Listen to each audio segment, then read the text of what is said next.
नमस्कार. बुकवाईज विथ अनिलमध्ये आपलं स्वागत आहे. कधी विचार केलाय का की एका माणसाला 4 भिंतींच्या आड तुरुंगात डांबलं जातं, पण त्याचं मन मात्र हजारो वर्ष मागे जाऊन एका महान देशाचा शोध घेत असतं? हे वाचताना खरोखर अंगावर काटा येतो. पंडित नेहरूंनी 1944 मध्ये अहमदनगरच्या किल्ल्यात असताना हे पुस्तक लिहिलं, जेव्हा भारताचं भवितव्य अंधारात होतं. अगदी. त्यांनी स्वतःला प्रश्न विचारला, भारत नक्की काय आहे? आणि त्याचं उत्तर शोधण्यासाठी ते पोचले थेट सिंधू संस्कृतीच्या मोहेंजोदारो आणि हडप्पा संस्कृतीपर्यंत. पण ह्या प्रवासाला सुरुवात करण्याआधी ते कुठल्या परिस्थितीत होते हे समजून घेणं खूप महत्वाचं आहे. बरोबर. ते फक्त एका तुरुंगात नव्हते, ते इतिहासाच्या एका जिवंत साक्षीदाराच्या म्हणजे त्या किल्ल्याच्या सानिध्यात होते. अहमदनगरचा किल्ला याला स्वतःचा एक मोठा इतिहास आहे, नाही का? हो, आणि नेहरूंना त्याची पूर्ण जाणीव होती. हा किल्ला म्हणजे काही सामान्य तुरुंग नव्हता. याच्या भिंतींनी अनेक साम्राज्यांचे उदय आणि अस्त पाहिले होते. चांद बीबी बद्दल ते लिहितात ना? हो, चांद बीबी सारख्या एका धाडसी स्त्रीने मुघल सम्राट अकबराच्या बलाढ्य सैन्याला याच किल्ल्यातून आव्हान दिलं होतं. नेहरू लिहितात की तुरुंगात बागकाम करताना त्यांना अनेकदा जुन्या भिंतींचे अवशेष आणि घुमटांचे भाग सापडायचे. जणू काही इतिहास त्यांच्याशी बोलण्याचा प्रयत्न करत होता. म्हणजे ते वर्तमानात कैद होते, पण त्यांच्या आजूबाजूला सगळा भूतकाळच पसरलेला होता. हो, पण इतक्या ऐतिहासिक ठिकाणी एकटं राहणं, तेही कैदी म्हणून, खूपच आव्हानात्मक. मानसिकदृष्ट्या किती कठीण असेल. ही त्यांची 9वी कैद होती, जवळपास 2 वर्ष. 20 महिन्याहून अधिक काळ. आणि तो काळ म्हणजे पूर्ण एकांतवास. सुरुवातीच्या काळात बाहेरच्या जगाशी काहीच संपर्क नव्हता. काहीच नाही, म्हणजे पत्र वगैरे काही नाही. ना मुलाखती, ना पत्रव्यवहार, ना वर्तमानपत्र. विचार करा, एक माणूस ज्याचं संपूर्ण आयुष्य राजकीय आणि सामाजिक कृतींनी भरलेलं आहे, त्याला अचानक एका खोलीत बंद केलं जातं, जिथे तो काहीच करू शकत नाही. बरोबर. अशा वेळी माणसाचं मन काय करतं? एकतर ते खचून जातं किंवा ते स्वतःचा एक मार्ग शोधतं. नेहरूंनी लिहिण्याचा मार्ग निवडला. अगदी. ते लिहितात की त्यांच्यासाठी खरं जीवन म्हणजे विचारातून कृतीकडे आणि कृतीतून पुन्हा विचाराकडे जाणं. पण तुरुंगात कृतीची शक्यताच संपते. हो, वर्तमान काळ जणू काय थांबून जातो आणि भविष्यकाळ अनिश्चित असतो. अशावेळी मन भूतकाळात रमायला लागतं. आणि नेहरूंसाठी हा भूतकाळ म्हणजे फक्त जुन्या घटनांची जंत्री नव्हती. मग काय होतं? त्यांच्यासाठी इतिहास हा एक जिवंत प्रवाह होता, जो थेट वर्तमानापर्यंत येऊन पोचतो आणि भविष्याला आकार देतो. अच्छा. त्यामुळे जेव्हा शारीरिक कृतीचे सगळे मार्ग बंद झाले, तेव्हा त्यांनी लेखणी उचलली. लिहिणं हीच त्यांची कृती बनली. भारताच्या भूतकाळाचा शोध घेणं, त्याच्या आत्म्याला समजून घेणं, हे त्यांच्यासाठी जगण्याचं एक माध्यम बनलं. हो, जगण्यातली ती पोकळी भरून काढायला लिहिण्याशिवाय दुसरा मार्गच नव्हता. म्हणजे डिस्कव्हरी ऑफ इंडिया हे केवळ एक इतिहासाचं पुस्तक नाही, तर एका कैद्यानी स्वतःच्या अस्तित्वाला अर्थ देण्यासाठी केलेला तो एक बौद्धिक आणि भावनिक प्रवास आहे. बरोबर. आणि त्या प्रवासाची सुरुवात तो कुठून करतो? मुघलांपासून की वेदांपासून? त्याही खूप आधी. ते थेट भारतीय उपखंडावरच्या पहिल्या शहरी संस्कृतीच्या पाऊलखुण्यांपर्यंत पोहोचतात. म्हणजे थेट भारताच्या इतिहासाच्या पहिल्या पानावर जातात. सिंधू संस्कृती म्हणजे भारताची ओळख शोधण्यासाठी ते थेट 5000 वर्ष मागे गेले. पण सिंधू संस्कृतीत असं काय खास होतं की नेहरूंना वाटलं की भारताच्या आत्म्याचा शोध इथूनच सुरू करायला हवा? कारण इथे त्यांना भारताच्या मूळ स्वभावाची पहिली झलक दिसली आणि या संस्कृतीने त्यांना आश्चर्याचे धक्के दिले. खरंच? हो, विशेषतः जेव्हा त्यांनी सिंधू संस्कृतीची तुलना तिच्या समकालीन म्हणजे इजिप्त आणि मेसोपोटेमियाच्या संस्कृतींशी केली. काय फरक दिसला त्यांना? कारण साधारणपणे आपण या तिन्ही संस्कृतींना एकाच पातळीवर पाहतो. इथेच तर खरी गंमत आहे. आता बघा, नेहरू लिहितात की इजिप्तमध्ये काय दिसतं? पिरॅमिड्स. हो, राजांसाठी बांधलेले प्रचंड पिरॅमिड्स. मेसोपोटेमियामध्ये देवांना समर्पित भव्य मंदिरे आणि जिगुरात. सगळा भर राजा किंवा देवांच्या वैभवावर होता. बरोबर. पण सिंधू संस्कृतीत मोहेंजोदारो आणि हडप्पामध्ये काय सापडलं? तिथे भव्य राजवाडे किंवा मंदिरे नाहीत. मग तिथे काय होतं? तिथे सामान्य नागरिकांसाठी विचारपूर्वक बांधलेली घरं होती. सार्वजनिक आरोग्याची कमालीची सोय होती. नेहरू या गोष्टीने खूप प्रभावित झाले. अच्छा. विचार करा, 5000 वर्षांपूर्वी एका संस्कृतीने आपल्या सामान्य नागरिकांच्या जगण्याला जास्त महत्त्व दिलं. तिथे सार्वजनिक स्नानगृह होती, प्रत्येक घरात स्वतःचं स्नानगृह आणि शौचालय होतं. आणि हे सगळं शहराच्या मुख्य सांडपाणी व्यवस्थेशी जोडलेलं होतं. अगदी. थांबा, म्हणजे 5,000 वर्षांपूर्वी तिथे भूमिगत गटार योजना होती. अविश्वसनीय आहे. प्रत्येक घरातून येणारं सांडपाणी या मुख्य गटार योजनेला जोडलेलं होतं. युरोपातील अनेक मोठ्या शहरांमध्ये अशी व्यवस्था यायला त्यानंतर हजारो वर्ष लागली. हे खरंच अविश्वसनीय आहे. म्हणजे आज आपण ज्या अर्बन प्लॅनिंग किंवा पब्लिक इन्फ्रास्ट्रक्चरबद्दल बोलतो त्याची एक अत्यंत प्रगत आवृत्ती तिथे अस्तित्वात होती. हे तर त्या काळाच्या मानाने खूपच आधुनिक विचार आहेत. नेमका हाच मुद्दा नेहरू अधोरेखित करतात. ही संस्कृती राजा किंवा पुरोहिताच्या वैभवावर नाही, तर नागरिकांच्या सोयी आणि समृद्धीवर आधारलेली होती. घरं सुद्धा पक्क्या भाजलेल्या विटांची अनेकदा दुमजली. यात एक व्यापारी वर्ग खूप श्रीमंत आणि प्रभावी होता, हे स्पष्ट दिसतं. बाजारांबद्दल पण ते लिहितात ना? हो, बाजारांच्या रांगा, लहान लहान दुकानं. नेहरू लिहितात की हे सगळं पाहून आजच्या भारतीय शहरांमधल्या बाजारांची आठवण येते होती.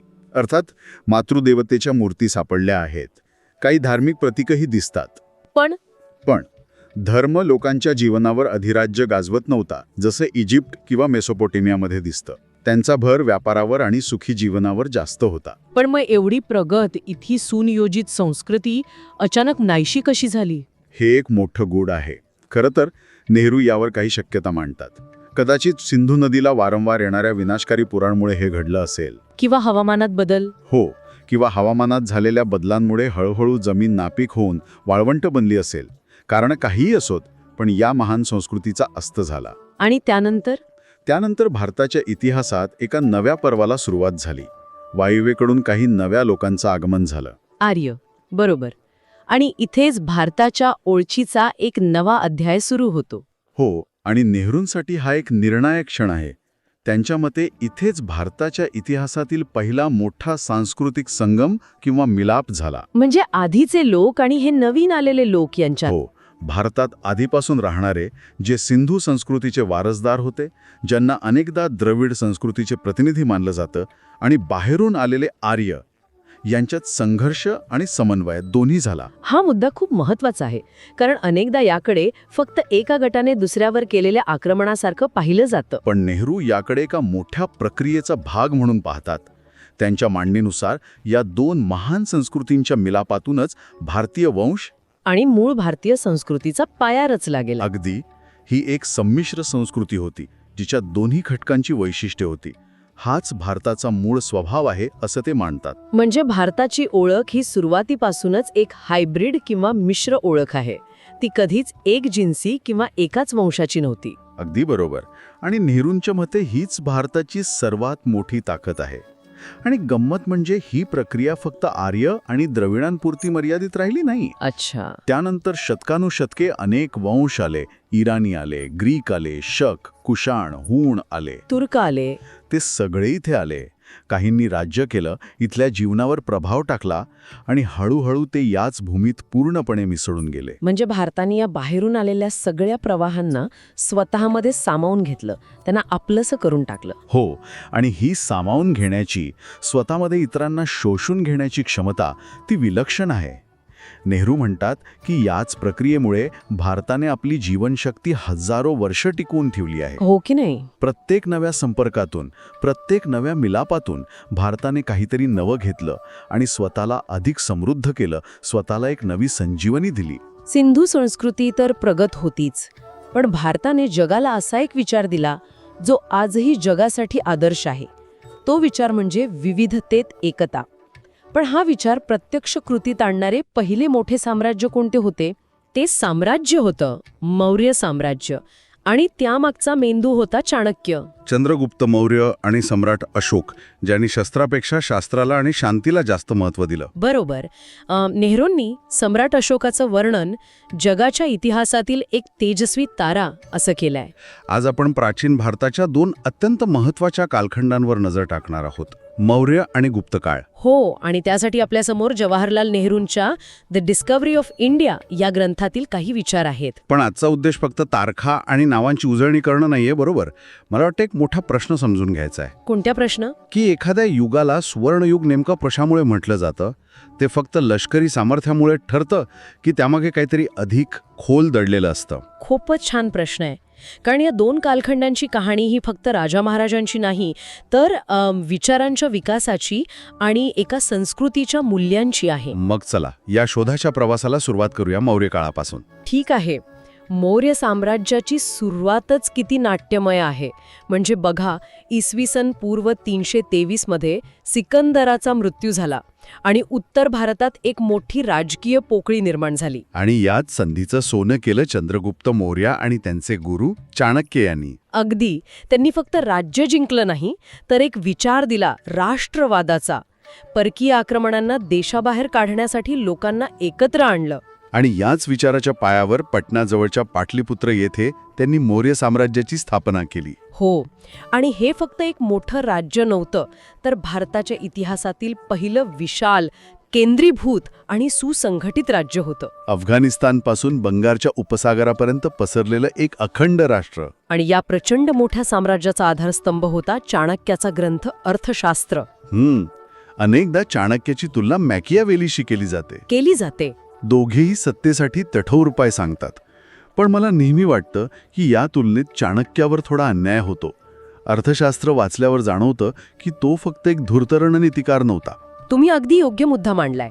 अर्थशास्त्र हे केवळ राजा कसा बनावा हे सांगणारं पुस्तक नाहीये. मग काय आहे नक्की? चाणक्याचा खरा नाबुगेपणा यात आहे की त्याने राज्याकडे एका संपूर्ण व्यवस्थेच्या रूपात पाहिलं. त्याने ओळखलं होतं की लष्करी ताकद तेव्हाच टिकते जेव्हा देशाची अर्थव्यवस्था मजबूत असेल, कायदे न्यायपूर्ण असतील आणि समाज स्थिर असेल. अच्छा. म्हणूनच त्याच्या ग्रंथात व्यापार, कायदे, नगरपालिका प्रशासन, सिंचन व्यवस्था या सगळ्यांचा तपशीलवार उल्लेख आहे. तो राज्याच्या शाश्वत विकासाचा विचार करत होता, केवळ युद्ध जिंकण्याचा नाही. म्हणजे तुम्ही म्हणताय की देशाची सुरक्षा आणि सामाजिक न्याय यांचा थेट संबंध असतो हे चाणक्याने 2500 वर्षांपूर्वी ओळखलं होतं. हे अविश्वसनीय आहे. खरंय. मला त्याच्या ग्रंथातील स्त्रियांच्या हक्कांविषयीचा उल्लेखही खूप महत्त्वाचा वाटतो.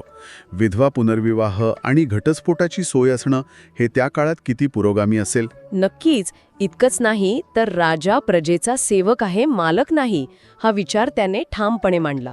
राजाला एक शपथ घ्यावी लागे. हो. कोणती शपथ? ती खूप प्रभावी आहे. जर मी तुमच्यावर अत्याचार केला तर मला स्वर्ग, जीवन आणि संततीपासून वंचित केले जाऊ. बापरे, ही कल्पनाच किती विलक्षण आहे. आजच्या काळातही एखाद्या सत्ताधीशाने जनतेसमोर अशी जाहीर शपथ घेणं हे एक मोठं धाडस ठरेल. बरोबर. यावरून राजाची जबाबदारी किती मोठी मानली जात होती हे स्पष्ट होतं. आणि याच मौर्य वंशात पुढे सम्राट अशोक आला. हो, ज्याने सत्तेच्या आणि सामर्थ्याच्या कल्पनेला एका वेगळ्याच उंचीवर नेऊन ठेवलं. कलिंगच्या युद्धाने त्याचं आयुष्य पूर्णपणे बदलून टाकलं. कलिंगचं युद्ध, इतिहासाला कलाटणी देणारी घटना. कलिंग म्हणजे आजचं ओडिशा. जिंकल्यावर झालेल्या भयंकर रक्तपातामुळे अशोकाला इतका पश्चाताप झाला की त्याने विजयाच्या शिखरावर असताना युद्धत्याग केला. हो, आणि इतिहासात असं उदाहरण दुसरं सापडत नाही. त्याने आपले विचार लोकांपर्यंत पोचवण्यासाठी दगड आणि धातूंवर शिलालेख कोरले. हे शिलालेख म्हणजे केवळ राजाज्ञा नव्हत्या, तर ते त्याच्या अंतःकरणातून आलेले उद्गार होते. हो, मी वाचले त्याबद्दल. कलिंगच्या शिलालेखात तो लिहितो, 1.5 लाख लोकांना बंदी बनवण्यात आले, 1 लाख मारले गेले. ही गोष्ट महाराजांसाठी अत्यंत दुःख आणि खेदाची आहे. या घटनेनंतर त्याने शस्त्रबळाने नव्हे तर धर्माच्या मार्गाने लोकांची मनं जिंकण्याचा निर्णय घेतला. इथे धर्म या शब्दाचा अर्थ स्पष्ट करायला हवा, नाही का? अनेकांना तो रिलिजन म्हणजे एखादा पंथ वाटू शकतो, पण अशोकाचा धम्म यापेक्षा खूप व्यापक होता. अगदी बरोबर. हे स्पष्ट करणं खूप महत्त्वाचं आहे. अशोकाचा धम्म हा आजच्या अर्थाने धर्म नव्हता. तो एक वैश्विक नैतिक कायदा होता, लॉ ऑफ पायटी. म्हणजे अहिंसा, वडीलधाऱ्यांचा आदर, हो, सर्व पंथांबद्दल सहिष्णुता आणि माणसं व प्राणी या दोघांशीही माणुकीने वागणं, ही त्याची तत्त्व होती. हे एका साम्राज्याला चालवण्याचं नैतिक तत्वज्ञान होतं, कोणतीही धार्मिक शिकवण नव्हती. बरोबर. आणि त्याने हा संदेश फक्त भारतापुरता मर्यादित ठेवला नाही. आपले दूत सिरिया, इजिप्त, मॅसेडोनियापर्यंत पाठवले. आणि मुलगा महेंद्र व मुलगी संघमित्रा यांना बौद्ध धर्माच्या प्रसारासाठी श्रीलंकेत पाठवलं. आणि हे सगळं करत असताना तो इतर धर्मांचा द्वेष करत नव्हता. सर्व पंथ कोणत्या ना कोणत्या कारणास्तव आधारास पात्र आहेत हे त्याचं वाक्य त्याची विशाल दृष्टी दाखवतं. म्हणूनच H.G. वेल्स यांनी म्हटले की इतिहासातील हजारो राजांच्या नावांमध्ये अशोकाचं नाव एका ताऱ्याप्रमाणे चमकते आणि जवळजवळ एकटेच चमकते. तर मौर्यांनी एक विशाळ सुसंघटित राजकीय हार्डवेअर तयार केलं.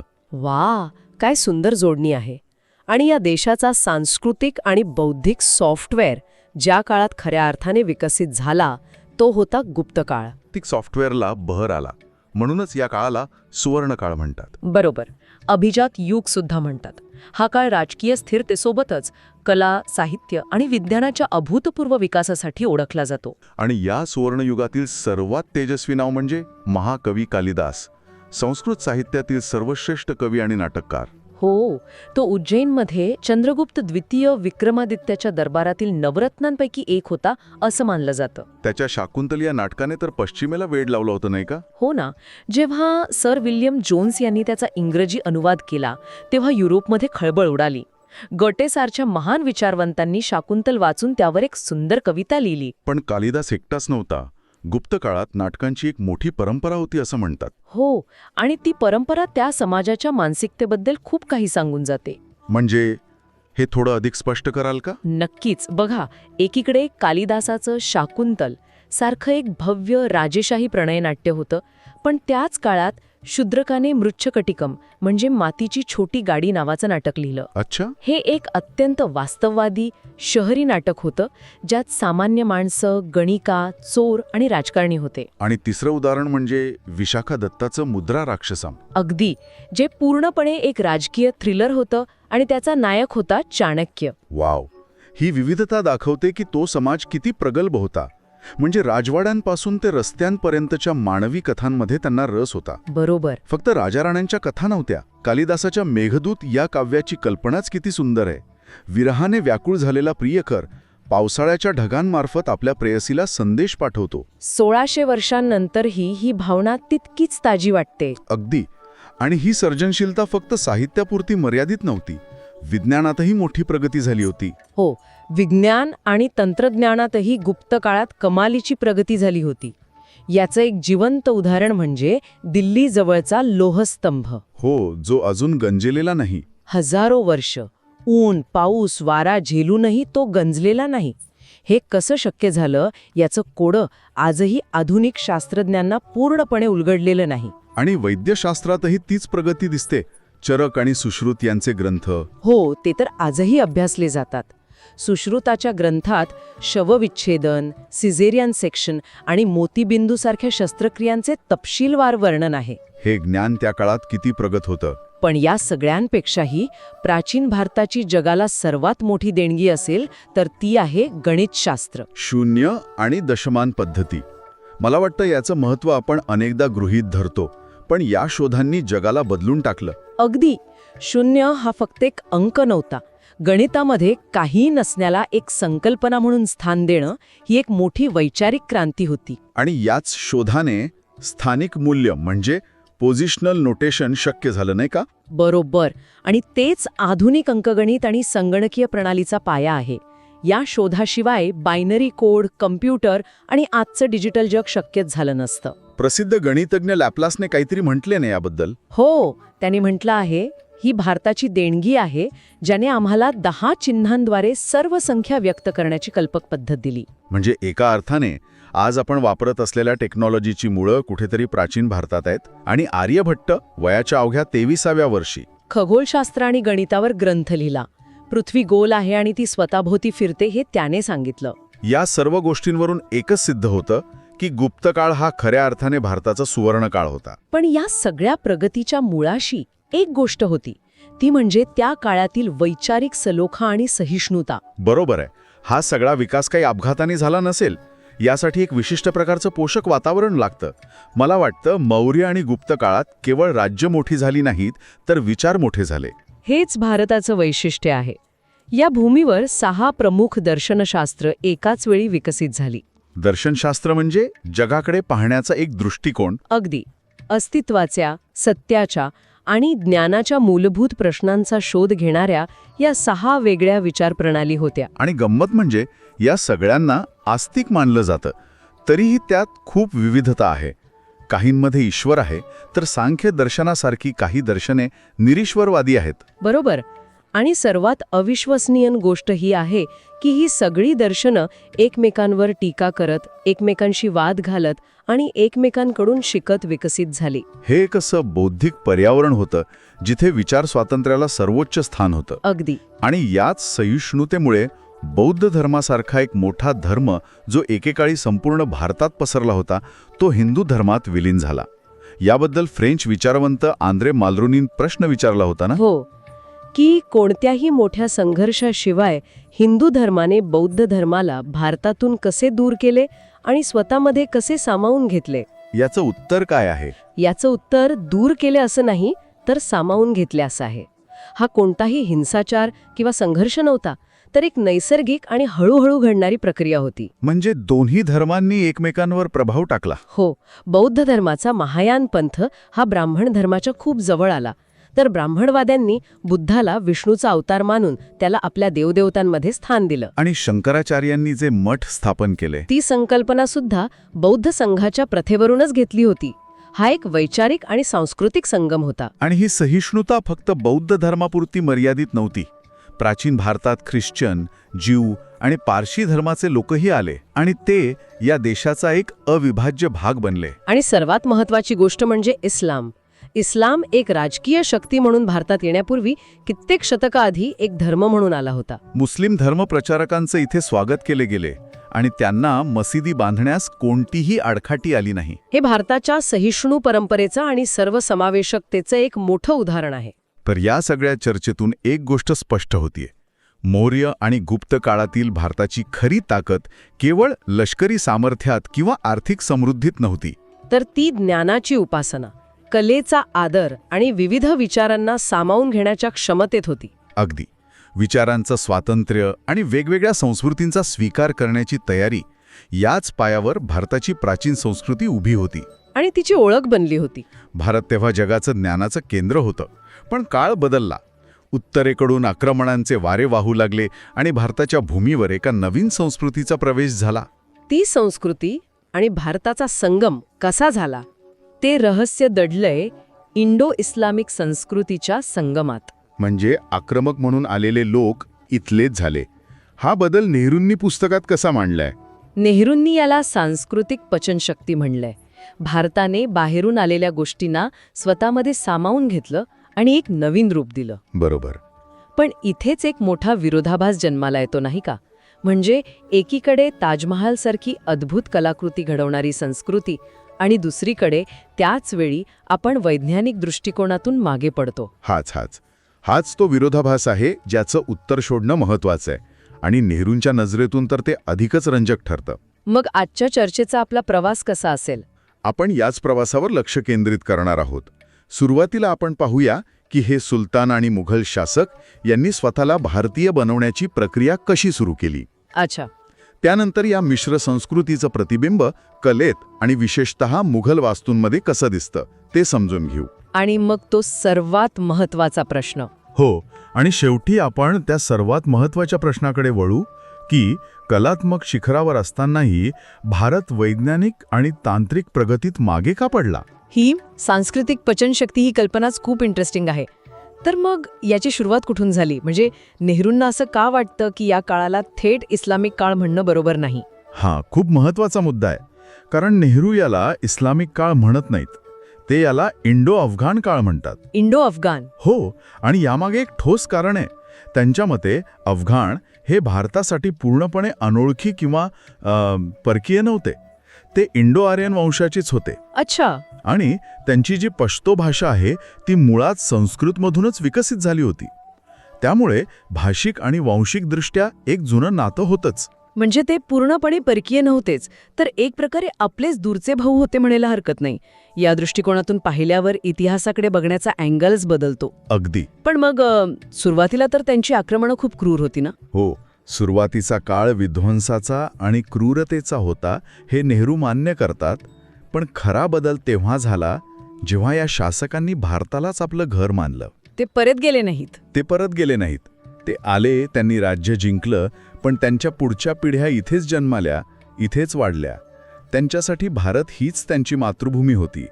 हा इंग्रजांमध्ये आणि त्यांच्यामध्ये असलेला मूलभूत फरक आहे. बरोबर. इंग्रजांचं केंद्र तर नेहमीच इंग्लंडमध्ये राहिलं. अगदी. आणि या एकरूप होण्याच्या प्रक्रियेत वैयक्तिक संबंधांनी खूप मोठी भूमिका बजावली. म्हणजे विवाह संबंध. हो. अनेक तुर्की आणि अफगाण सुलतानांनी हिंदू स्त्रियांशी विवाह केले. याचं उत्तम उदाहरण म्हणजे फिरोजशाह तुगलक आणि गियासुद्दीन तुगलक. अच्छा. या दोन्ही मोठ्या सुलतानांच्या आया हिंदू होत्या आणि यातूनच ती भारतीयकरण म्हणजे इंडियनायझेशनची प्रक्रिया खूप वेगानं झाली.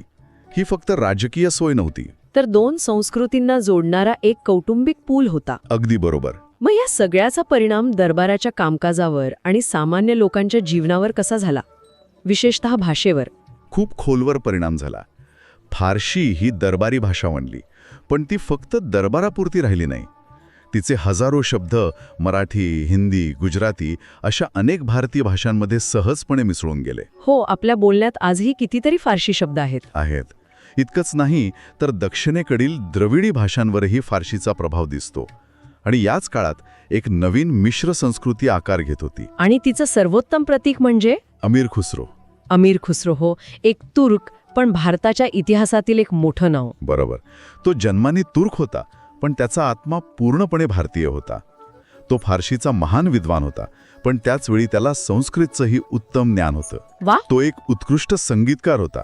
असं म्हणतात की त्याने सतार या वाद्याचा शोध लावला. आणि सर्वात महत्त्वाचं म्हणजे त्याने सामान्य लोकांच्या भाषेत म्हणजे हिंदीमध्ये काव्यरचना केली. हो, त्याच्या पहिल्या म्हणजे कोडी आजही प्रसिद्ध आहेत. त्यामुळे खुसरो म्हणजे त्या इंडो इस्लामिक संगमाचे एक मूर्तिमंत रूप. सुलतानशाहीनंतर या सांस्कृतिक मिलाफाला एका वेगळ्याच उंचीवर नेणारा शासक म्हणजे अकबर. भारतासाठी त्याची नेमकी दृष्टी काय होती जी इतरांपेक्षा वेगळी ठरली? अकबराचं स्वप्न हे केवळ राजकीय एकतेपुरतं मर्यादित नव्हतं. त्याला भारताला एक राष्ट्र म्हणून घडवायचं होतं. एक राष्ट्र? हो, एक असं राष्ट्र जिथे लोकांची ओळख त्यांचा धर्म नाही तर त्यांचं भारतीय असणंही असेल. त्याने राजपूत राजकन्या जोधाबाईशी विवाह केला, ज्यामुळे त्याचा मुलगा जहांगीर अर्धा मुघल आणि अर्धा राजपूत हिंदू होता. आणि त्याने राजपूतांना प्रशासनात आणि सैन्यात खूप मोठी पदे दिली होती. सर्वोच्च पदं दिली. हे फक्त राजकीय डावपेच नव्हते, तर दोन मोठ्या समाजांना एकत्र आणण्याचा एक प्रामाणिक प्रयत्न होता. आणि त्याने दीन-ए-इलाही नावाचा एक नवीन धर्म स्थापन करण्याचाही प्रयत्न केला होता. तो नेमका काय प्रकार होता? दीन-ए-इलाही हा त्याचा तोच राष्ट्रीय एकात्मतेचा विचार पुढे नेणारा एक प्रयोग होता. खरं तर तो कुठलाही नवीन धर्म नव्हता. अच्छा.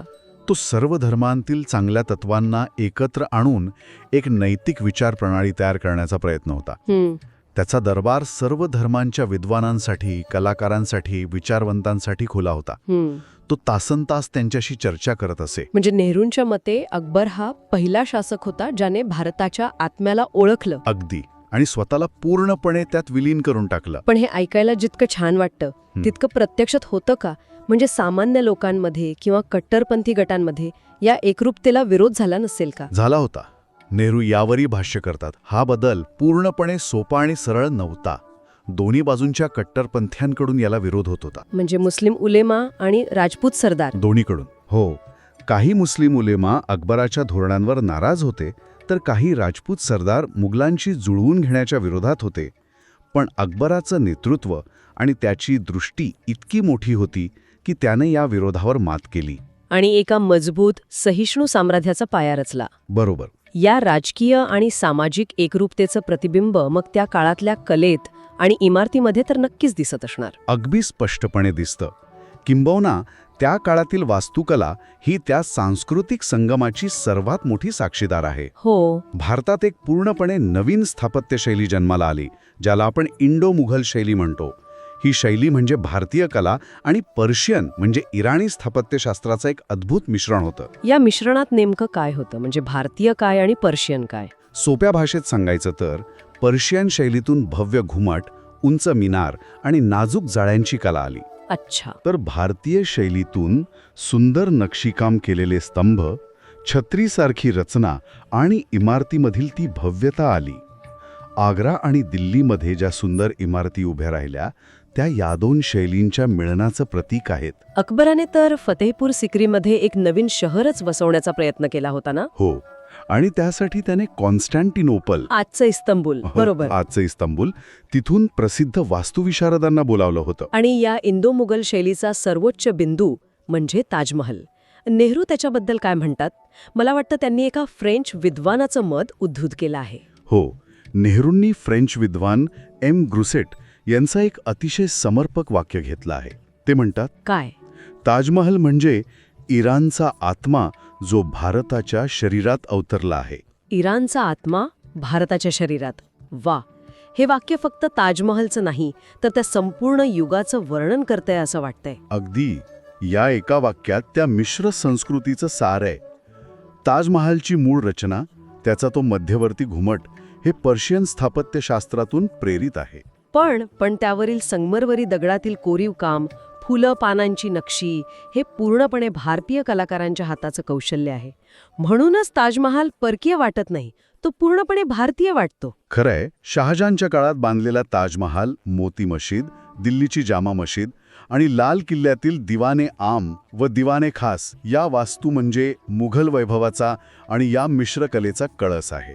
पण हा संगम फक्त दगडविटांपुरता म्हणजे वास्तुकलेपुरता मर्यादित होता की तो लोकांच्या दैनंदिन जीवनात इतर कलांमध्येही उतरला होता? तो सर्वत्र पसरला होता. उदाहरणार्थ, भारतीय शास्त्रीय संगीत घ्या.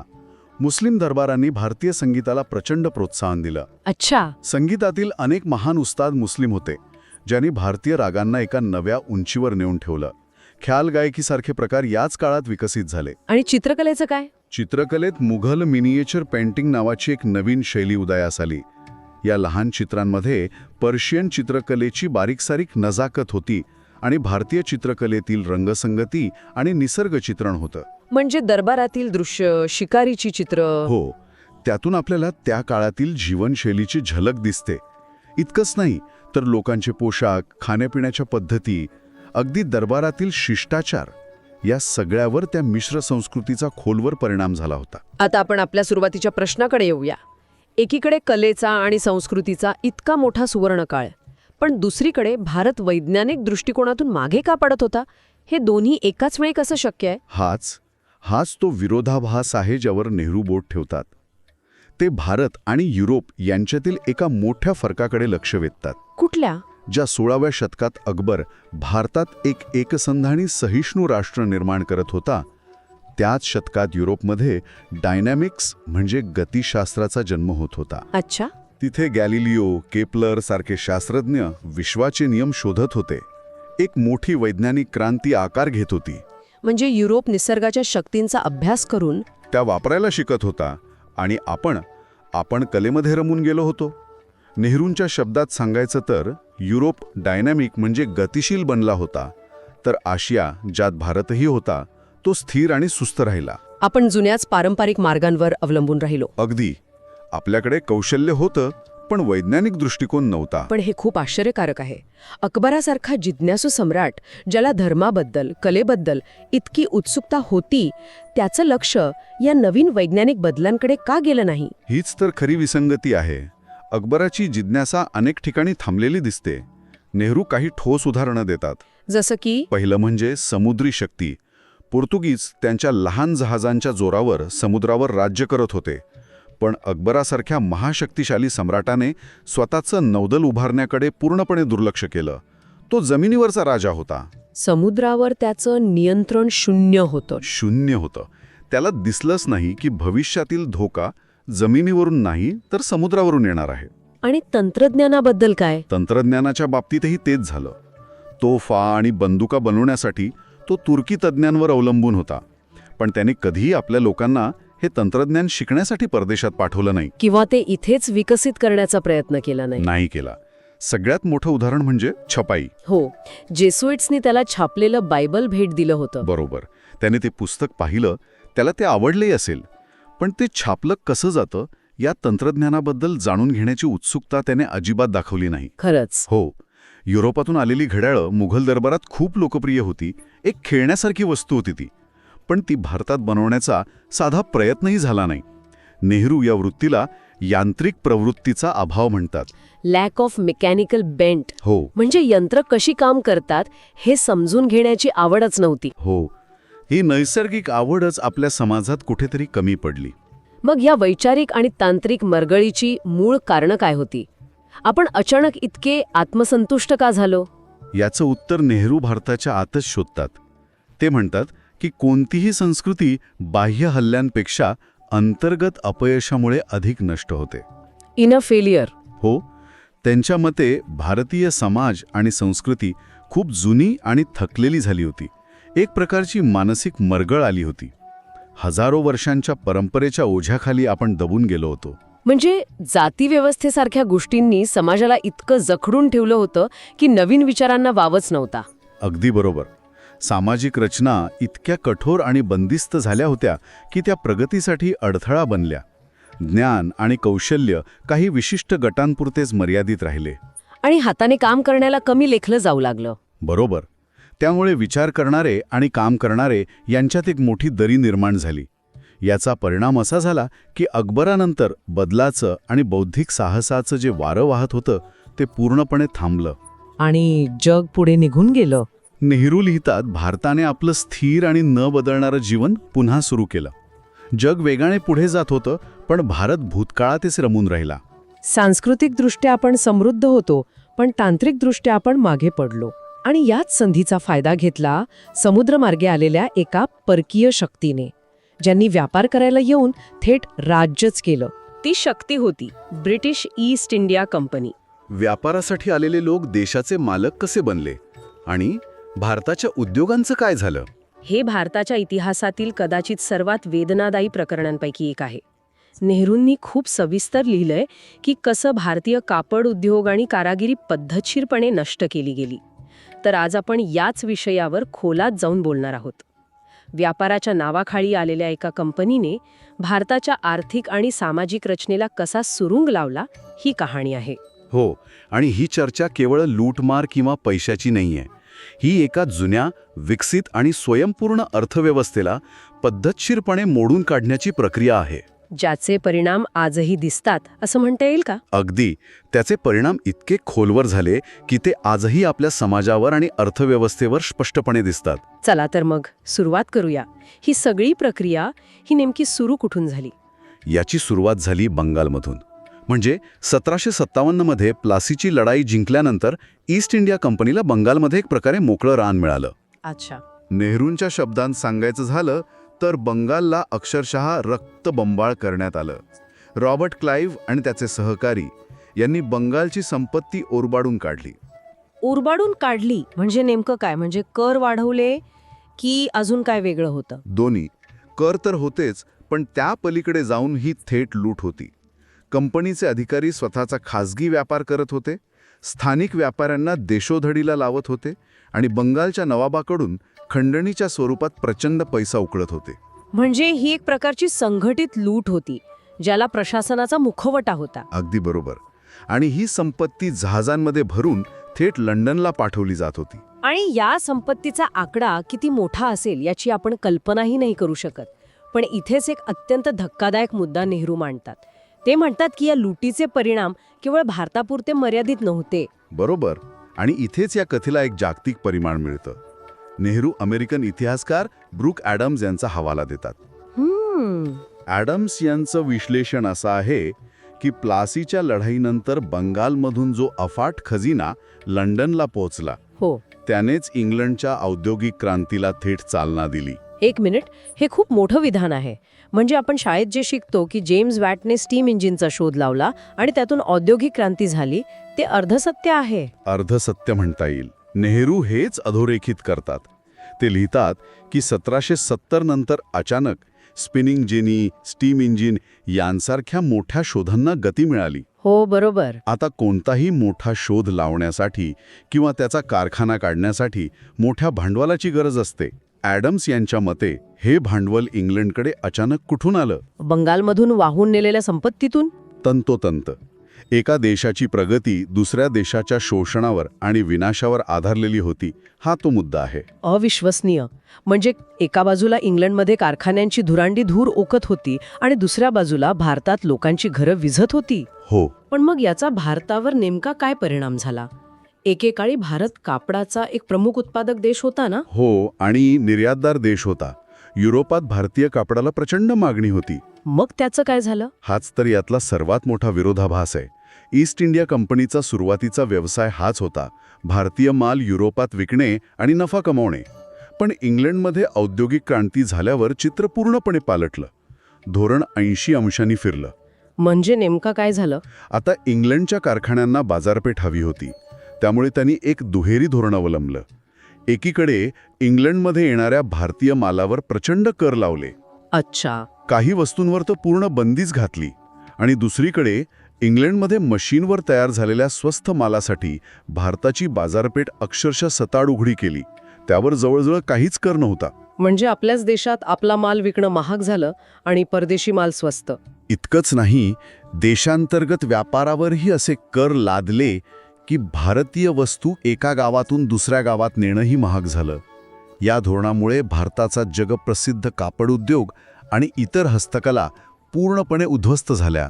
आणि जे विणकर, कारागीर पिढ्यानपिढ्या हेच काम करत होते, ते एका रात्रीत बेरोजगार झाले असतील ना? हो, लाखो लोक. याचा मानवी परिणाम किती भयंकर असेल कल्पनाच करवत नाही. याबद्दल एक अतिशय विदारक नोंद सापडते, जी नेहरू त्यांच्या पुस्तकात देतात. 1834 मध्ये तत्कालीन गव्हर्नर जनरल लॉर्ड बेंटिक, खुद ब्रिटिश गव्हर्नर जनरल. हो, त्याने आपल्या एका अहवालात लिहिलं होतं की या दुःखाची तुलना इतिहासातील दुसऱ्या कोणत्याही गोष्टीशी होऊ शकत नाही. देवा. आणि पुढे तो लिहितो, सुती कापड विणकरांची हाडं भारताच्या मैदानांना पांढरी करत आहेत. बापरे. ही कल्पनाच किती अंगावर काटा आणणारी आहे. आणि हे एक भारतीय नाही, तर खुद एक ब्रिटिश अधिकारी लिहितोय. नक्कीच, ही केवळ एक भावनिक प्रतिक्रिया नव्हती, तर ती वस्तुस्थिती होती. याच प्रक्रियेला भारताचं औद्योगिकीकरण म्हणजे इंडस्ट्रियलायझेशन म्हटलं जातं. म्हणजे जे लोक उद्योगात होते त्यांच्याकडे शेतीशिवाय दुसरा पर्यायच उरला नाही. काहीच नाही. नेहरू आकडेवारी देतात की 19व्या शतकाच्या मध्यापर्यंत सुमारे 55% लोकसंख्या शेतीवर अवलंबून होती.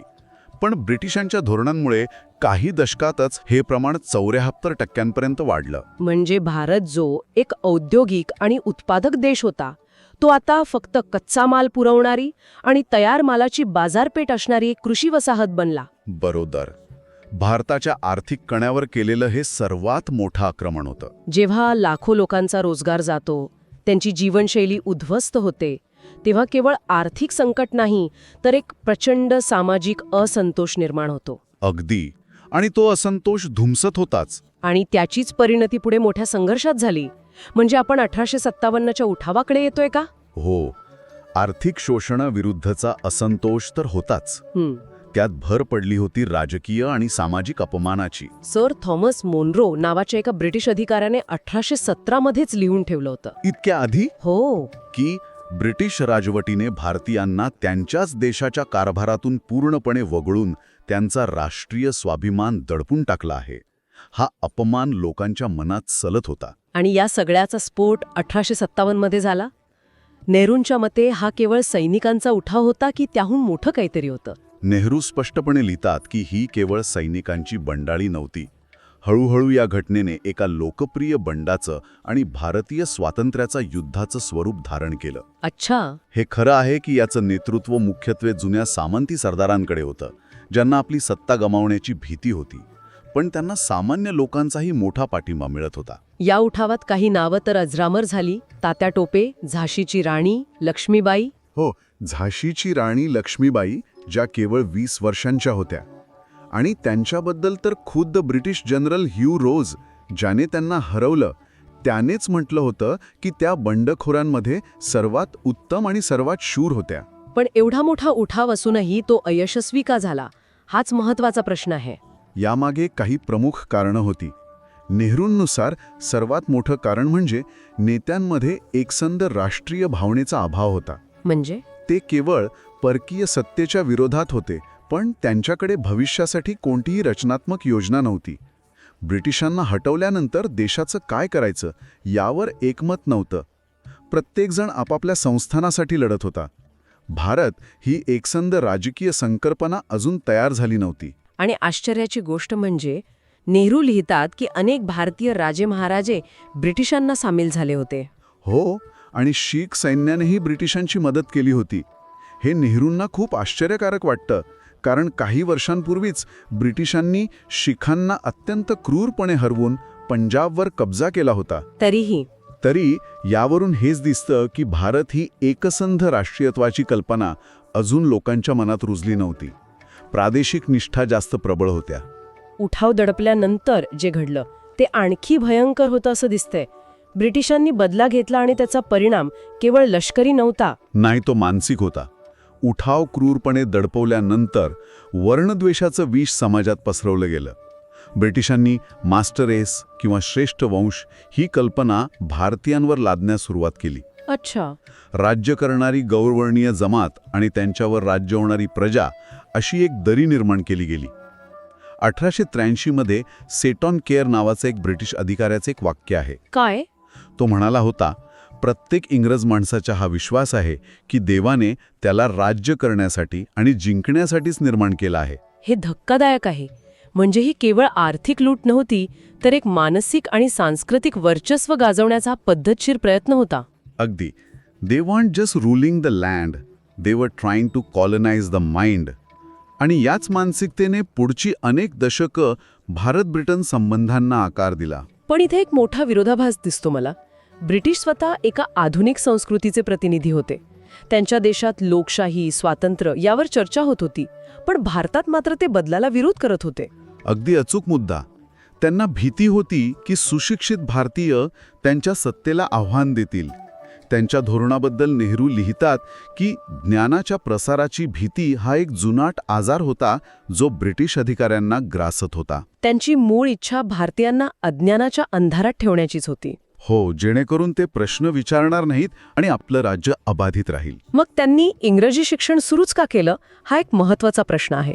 जर त्यांना भारतीय अज्ञानीच हवे होते तर त्यांना इंग्रजी शिकवण्याची गरज का भासली? याचं उत्तर त्यांच्या प्रशासकीय गरजांमध्ये दडलेलं आहे. त्यांचं साम्राज्य वाढत होतं आणि एवढा मोठा देश चालवण्यासाठी त्यांना मोठ्या संख्येने कारकून म्हणजे क्लर्क्स हवे होते. अच्छा, म्हणजे प्रशासकीय सोयीसाठी. हो, एवढ्या लोकांना इंग्लंडमधून आणणं खूप महाग पडलं असतं. म्हणून कमी पगारात काम करणारे, इंग्रजी जाणणारे स्थानिक कारकून तयार करण्यासाठी त्यांनी मर्यादित स्वरूपात इंग्रजी शिक्षण सुरू केलं. पण या निर्णयाचे अनपेक्षित परिणाम झाले नाही का? म्हणजे त्यांचा हेतू कारकून तयार करण्याचा होता, पण त्यांनी नकळतपणे एका नव्या विचारांची दारं उघडली. हो, आणि हाच इतिहासातील सर्वात मोठा विरोधाभास आहे. हे शिक्षण जरी ते मर्यादित आणि मुद्दामून बिघडवलेलं असलं तरी नेहरू म्हणतात की यामुळे भारतीयांसाठी नवीन विचारांची दारे आणि खिडक्या उघडल्या. म्हणजे पाश्चात्य उदारमतवाद, लोकशाही, राष्ट्रवाद. हो, ह्या सगळ्या कल्पना भारतीयांपर्यंत पोहोचल्या. मिल्टन, शेली, वॉल्टेअर, रुसो यांचे विचार भारतीय तरुण वाचू लागले.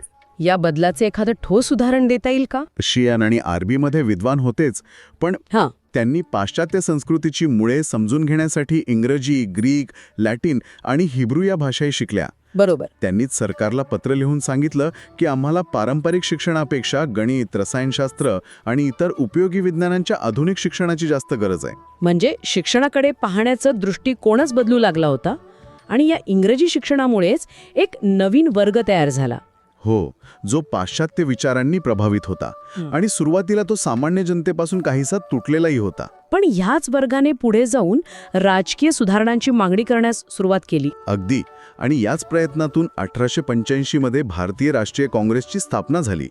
सुरुवातीला ही संघटना केवळ अर्जविनंत्या करणारी होती, पण पुढे जाऊन तिने स्वातंत्र्य लढ्याचं नेतृत्व केलं. म्हणजे इथेच तो खरा विरोधाभास पूर्ण होतो. बरोबर. साम्राज्याची सेवा करण्यासाठी जे साधन ब्रिटिशांनी तयार केलं म्हणजेच इंग्रजी शिकलेला वर्ग, तेच साधन पुढे जाऊन साम्राज्य उलथवून टाकणाऱ्या चळवळीचं बीज ठरलं. म्हणजे ज्या शिक्षणाचा उद्देश गुलामगिरीची मानसिकता तयार करणे हा होता, त्याच शिक्षणाने स्वातंत्र्याची प्रेरणा दिली. इतिहासाची ही एक अजब खेळी आहे. हो, ब्रिटिशांनी त्यांच्याच नकळत त्यांच्याच साम्राज्याच्या पतनाची बीजं पेरली होती. देश गुलामगिरीत होता, लोक हतबल होते. अशा वेळी दक्षिण आफ्रिकेतून एक व्यक्ती भारतात परतली, जिने शस्त्राशिवाय जगातील सर्वात मोठ्या साम्राज्याला आवाहन दिलं. त्या व्यक्तीची जादू काय होती?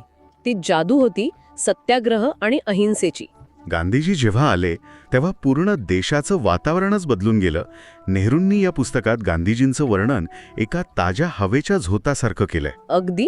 त्यांनी सामान्य माणसाला उभं केलं, शेतकऱ्याला आणि कामगारला स्वराज्याचं स्वप्न दाखवलं. हो, आज आपण जवाहरलाल नेहरूंनी अहमदनगरच्या तुरुंगातून लिहिलेल्या द डिस्कव्हरी ऑफ इंडिया याच पुस्तकाच्या आधारे गांधीजींच्या आगमनाने भारतीय स्वातंत्र्य लढ्याला नक्की कोणती कलाटणी मिळाली याचा शोध घेणार आहोत. म्हणजे त्यांच्या येण्यानी नेमकं काय बदललं हे आपण नेहरूंच्या नजरेतून समजून घेऊया. नक्कीच. आणि या पुस्तकातून जे चित्र उभं राहतं ते एका प्रचंड मोठ्या बदलाचं आहे. अच्छा. या बदलाचे आपण 3 मुख्य पैलू पाहू शकतो. पहिला म्हणजे गांधीजींचं तत्वज्ञान. तत्वज्ञान. हो, ज्याने लोकांच्या मनातून भीतीच काढून टाकली. दुसरा म्हणजे नेतृत्व. त्यांच्या नेतृत्वाने सामान्य माणसाला कसं संघटित केलं. आणि तिसरा जो मला वाटतो खूप महत्वाचा आहे तो म्हणजे आधुनिक विचारांच्या नेहरूंचं गांधीजींसोबतचं नातं.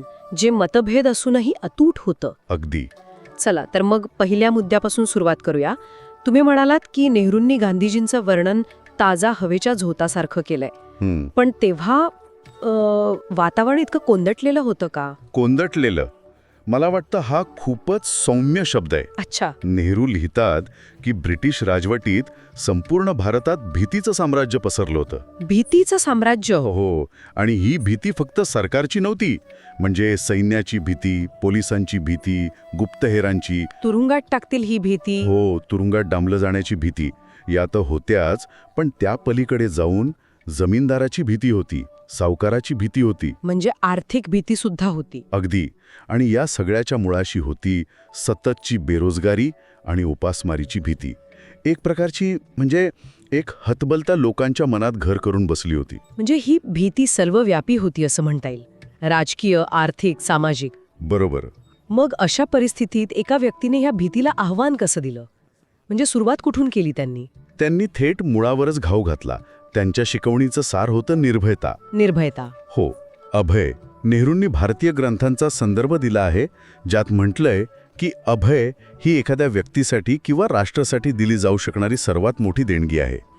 गांधीजींनी लोकांना फक्त एकच गोष्ट सांगितली, घाबरू नका. इतका साधा सोपा संदेश. साधा सोपा संदेश, पण त्यांच्या आवाजात एक अशी ताकद होती की तो लोकांच्या थेट काळजाला भिडला. म्हणजे खरी लढाई ही शस्त्रास्त्रांविरुद्ध नव्हती, तर लोकांच्या मनातल्या त्या भीतीविरुद्ध होती. हेच गांधीजींचं मुख्य शस्त्र होतं असं म्हणायचंय का? अगदी तसंच. ही एक मानसिक क्रांती होती.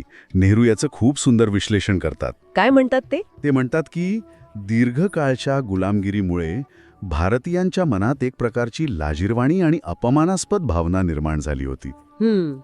आपण कमी आहोत, असहाय्य आहोत अशी भावना. बरोबर. ही भावना खोलवर रुजली होती. गांधीजींच्या संदेशाने ही भावनाच नष्ट केली.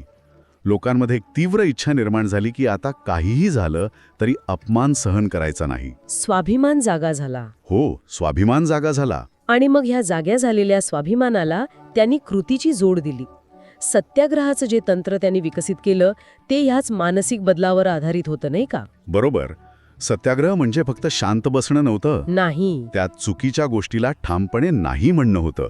आणि त्यासाठी होणारे परिणाम, मग तो तुरुंगवास असो किंवा पोलिसांच्या लाठ्या, ते स्वेच्छेने स्वीकारण्याची तयारी होती. आणि इथेच खरी गंमत आहे, नाही का? हो, खरी गंमत इथेच आहे. गांधीजींनी ब्रिटिश सत्तेच्या मूळ आधारस्तंभांवरच हल्ला चढवला. कोणते होते हे आधारस्तंभ? 3 मुख्य आधारस्तंभ होते. पहिला, लोकांच्या मनातली भीती, जी त्यांनी अभयच्या संदेशाने कमी केली. अगदी. दुसरा, ब्रिटिश सत्तेची प्रतिष्ठा. आणि तिसरा, भारतीयांनी दिलेलं सहकार्य. अच्छा. गांधीजींच्या संदेशाने भीती तर गेलीच, पण जेव्हा लोकांनी त्यांच्या आवाहनाला प्रतिसाद देऊन ब्रिटिशांनी दिलेल्या पदव्या आणि सन्मान परत केले, तेव्हा त्या सत्तेची प्रतिष्ठाच धुळीला मिळाली. हो, हे तर खूप मोठं पाऊल होतं. नेहरू लिहितात की एकेकाळी ज्या व्हॉइसरॉयच्या दरबाराचा लोकांना धाक वाटायचा, तोच डामडोल आता लोकांना हास्यास्पद आणि लज्जास्पद वाटू लागला होता. म्हणजे ती प्रतिष्ठाच संपली. प्रतिष्ठा गेली, भीती गेली आणि असहकारामुळे सहकार्यही गेलं. साम्राज्याचा पाळाच खिळखिळा झाला. आणि एकदा काही मनातली भीती गेली की मग लोकांना एकत्र आणणं सोपं झालं असणार. बरोबर. काँग्रेसमध्ये जो प्रचंड मोठा बदल झाला तो याचंच फलित होता का? हो, तो थेट परिणाम होता. गांधीजींच्या आधी काँग्रेस पक्ष म्हणजे तो काहीसा उच्चभ्रू आणि शिकलेल्या लोकांपुरता मर्यादित होता. फक्त शहरांपुरता. हो, शहरांपुरता आणि काही मोजक्या लोकांपुरता. गांधीजींनी त्याचं स्वरूपच बदलून टाकलं. त्यांनी काँग्रेसला थेट खेड्यापाड्यांपर्यंत, शेतकऱ्यांपर्यंत नेऊन पोचवलं. ते कसं? नेहरूंच्या शब्दांत सांगायचं तर शेतकरी काँग्रेसमध्ये लोटले आणि काँग्रेसने एका विशाल शेतकरी संघटनेचं रूप धारण केले. वा. त्यांनी कार्यकर्त्यांना शहरांमधल्या आरामदायी वातावरणातून बाहेर काढलं आणि खेड्यांमध्ये काम करायला पाठवलं. त्यामुळे देशभरात एक नवं चैतन्य पसरलं. पण या जनआंदोलनातली सगळ्यात अनपेक्षित आणि विलक्षण गोष्ट म्हणजे स्त्रियांचा सहभाग. नेहरू त्याबद्दल खूप भरभरून लिहितात. हो, ते खरंच अद्भुत होतं.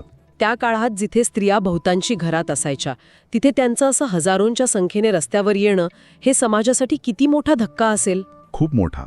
विशेषतः सविनय कायदेभंगाच्या चळवळीत जे घडलं त्याचं वर्णन करताना नेहरू लिहितात, आमच्या स्त्रिया पुढे आल्या आणि त्यांनी संघर्षाची सूत्रे हाती घेतली. तो जणू स्त्रियांचा महापूर होता. स्त्रियांचा महापूर. हो. घरात बंदिस्त आयुष्य जगणाऱ्या उच्च आणि मध्यमवर्गीय स्त्रिया, पडदा पद्धतीचं पालन करणाऱ्या स्त्रिया, शेतकरी आणि कामगार वर्गातल्या स्त्रिया हजारोंच्या संख्येने रस्त्यावर उतरल्या. आणि त्यांनी कशाची पर्वा केली नाही. कशाचीच नाही.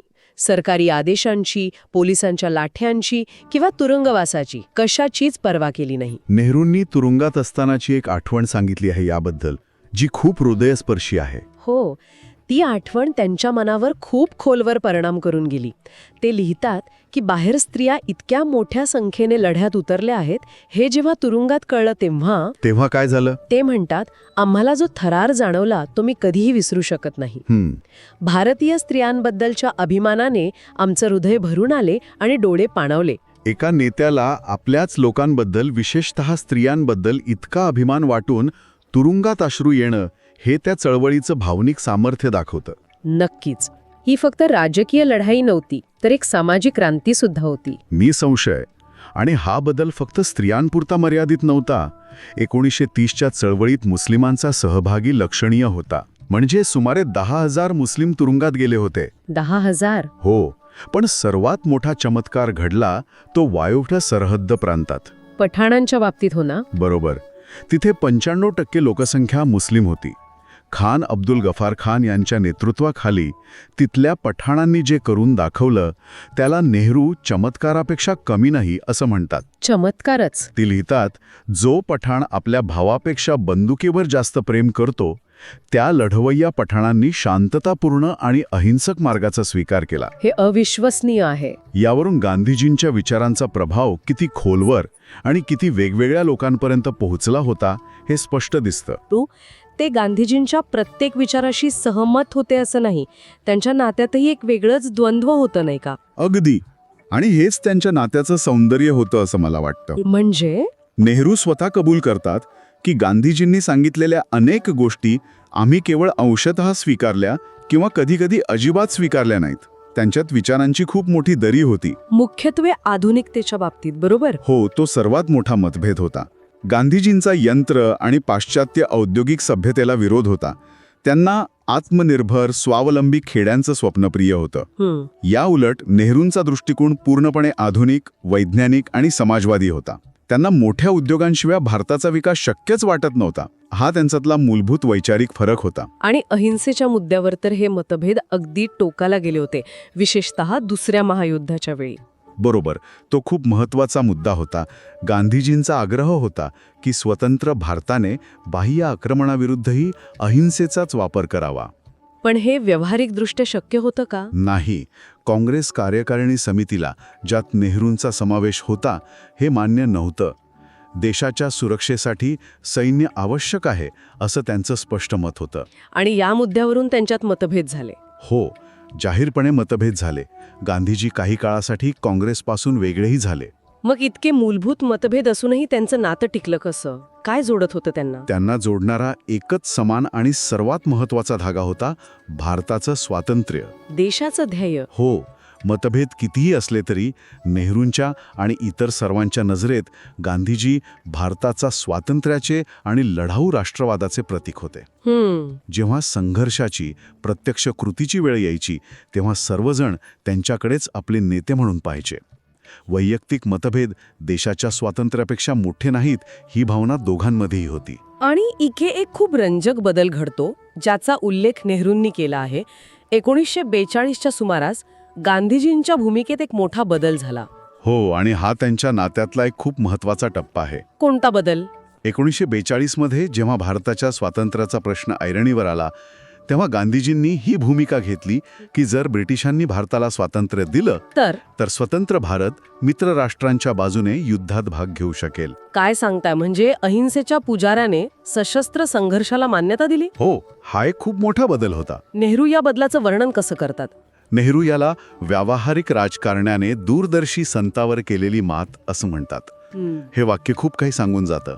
म्हणजे स्वातंत्र्याच्या मोठ्या ध्येयासमोर गांधीजी स्वतःच्या काही तत्वांनाही बाजूला ठेवायला तयार होते. अगदी हेच त्यांच्या नात्याचं आणि त्यांच्या नेतृत्वाचं सामर्थ्य होतं.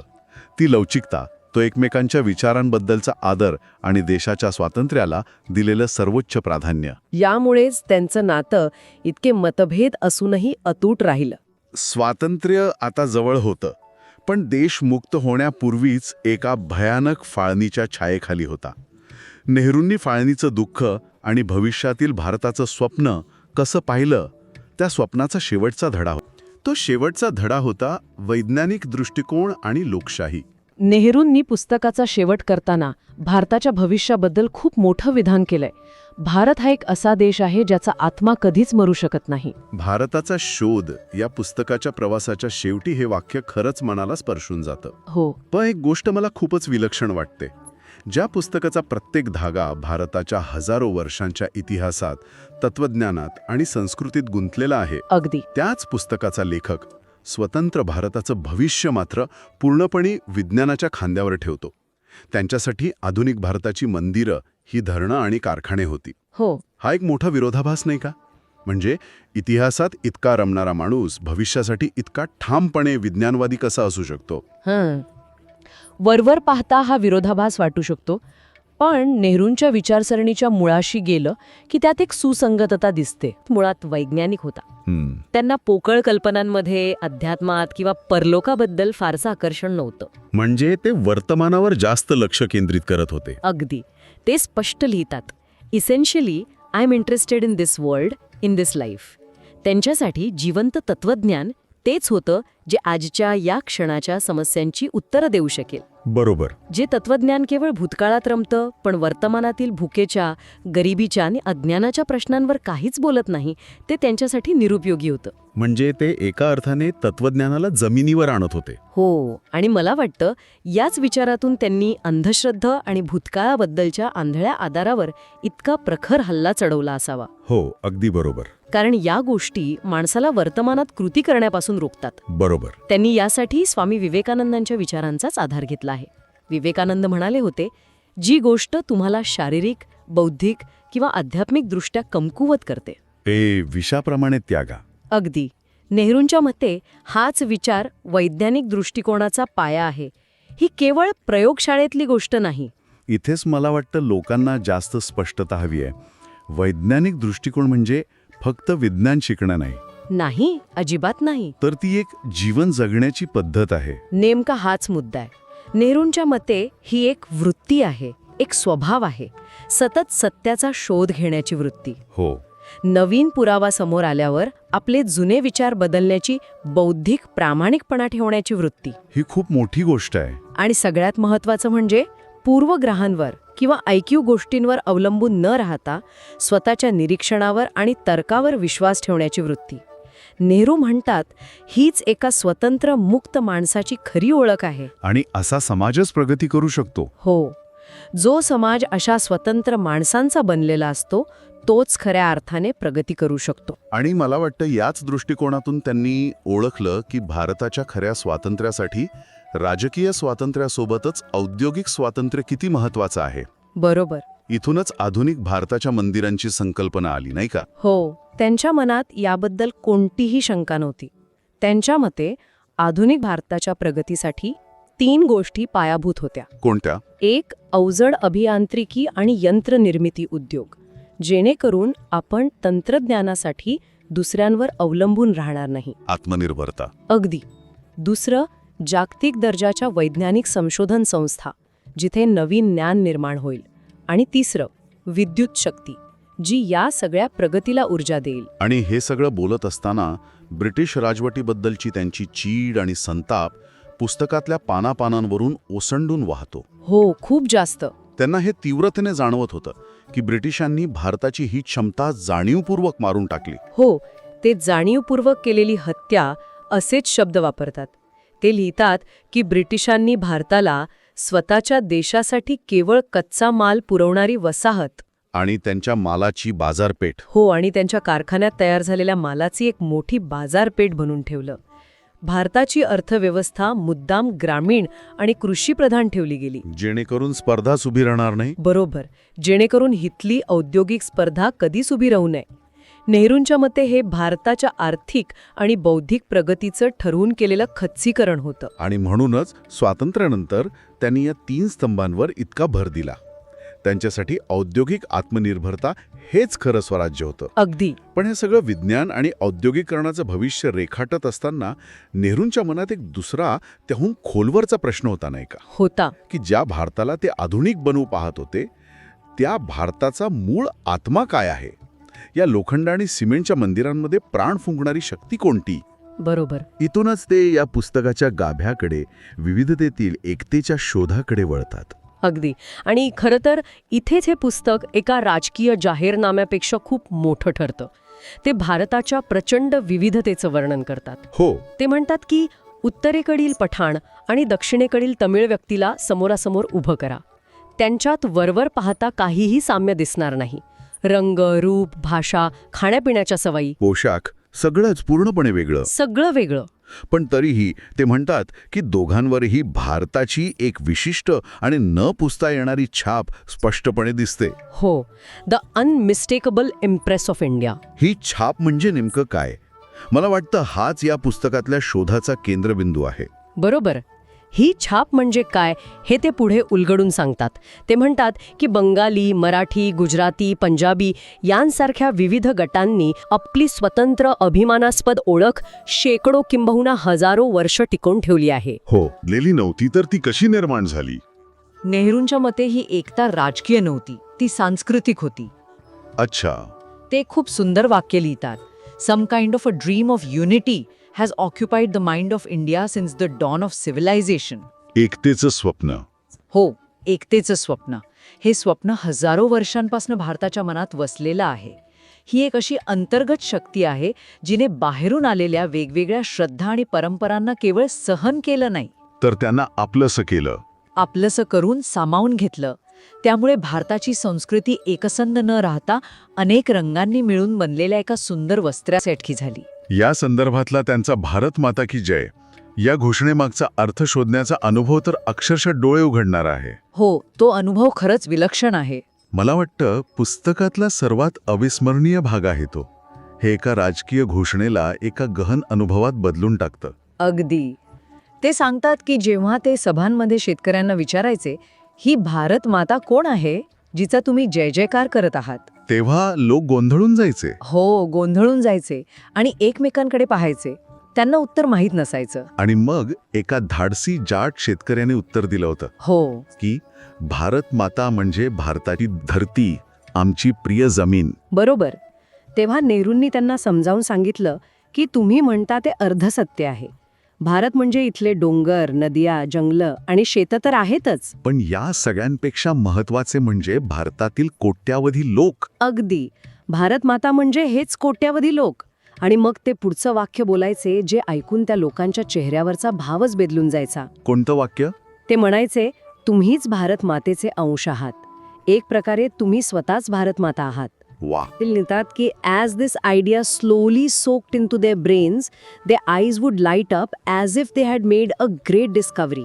जणू काही त्या लोकांना स्वतःच्या अस्तित्वाचा एक नवीन विराट अर्थ सापडला होता. हो, ते फक्त एक शेतकरी नव्हते, ते भारत होते. किती सुंदर विचार आहे हा. आणि म्हणूनच नेहरू म्हणतात की ही एकता त्यांच्यासाठी केवळ एक बौद्धिक संकल्पना नव्हती, नाही तर तो एक भावनिक अनुभव होता. त्यांना खात्री होती की भारताची ही सांस्कृतिक एकता इतकी शक्तिशाली आणि खोलवर रुजलेली आहे की तिला काहीही तोडू शकत नाही. हो, कोणतीही राजकीय फूट किंवा नैसर्गिक आपत्ती तिला तोडू शकत नाही. हीच भारताची खरी ताकद आहे असं त्यांचं म्हणणं होतं. तर आपण भविष्यासाठीचा वैज्ञानिक दृष्टिकोन पाहिला आणि वर्तमानातील ओळखीचा आधार असलेली विविधतेतील एकता समजून घेतली. बरोबर. पण या दोन्ही गोष्टींना जोडण्यासाठी नेहरूंना एका प्रवासावर जावं लागलं. वर्तमानातल्या समस्यांची उत्तरं आणि भविष्याची दिशा ठरवण्यासाठी त्यांना भूतकाळात डोकावून पाहावं लागलं. हो, आणि तोच आहे हाच तो भारताचा शोध. अगदी. आणि हा शोध किती प्रामाणिक होता हे ते पुस्तकाच्या सुरुवातीलाच कबूल करतात. ही गोष्ट मला खूप महत्वाची वाटते. काय म्हणतात ते?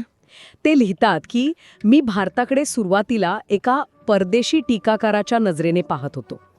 एलियन क्रिटिक असा शब्द वापरतात ते. अरे, हो, मला तिच्यातल्या अनेक गोष्टी जसं ती अंधश्रद्धा, गरिबी, जातीयवाद यांबद्दल प्रचंड चीड होती आणि मी तिला बदलण्यासाठी उत्सुक होतो. हे वाचून धक्काच बसतो. जो माणूस भारताच्या स्वातंत्र्यासाठी आपलं आयुष्य पणाला लावतो, तोच माणूस स्वतःला भारतासाठी परदेशी समजतो. हो, हे त्यांच्या बौद्धिक प्रामाणिकपणाबद्दल खूप काही सांगून जातं. अगदी. आणि याच प्रामाणिकपणामुळे त्यांच्या मनात तो मूलभूत प्रश्न निर्माण झाला जो या पुस्तकाचा आत्मा आहे. त्यांनी स्वतःला विचारलं, काय? असं काय आहे जिच्यामुळे भारत हजारो वर्षांपासून एक सुसंस्कृत राष्ट्र म्हणून टिकून आहे?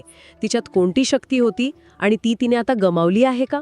आणि या प्रश्नांच्या उत्तरासाठी त्यांनी हा शोध सुरू केला. हो, तुरुंगात बसून हा वैचारिक आणि भावनिक शोध सुरू केला. आणि हा शोध केवळ पुस्तकी नव्हता, तो त्यांनी भारतभर फिरून घेतलेला एक प्रत्यक्ष अनुभव होता, नाही का? हो, हा एक जिवंत अनुभव होता.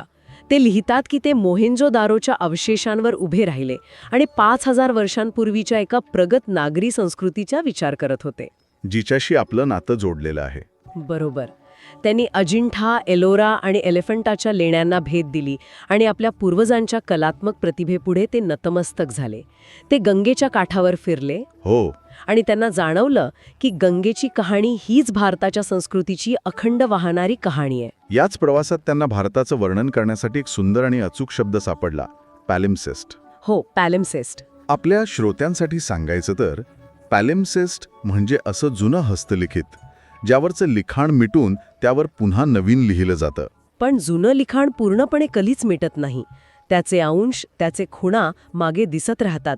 आणि नेहरूंना भारत असाच एक प्राचीन पॅलिम्सेस्ट वाटलं. हो, आणि हे रूपक आजच्या भारताला समजून घेण्यासाठी खूप महत्वाचं आहे.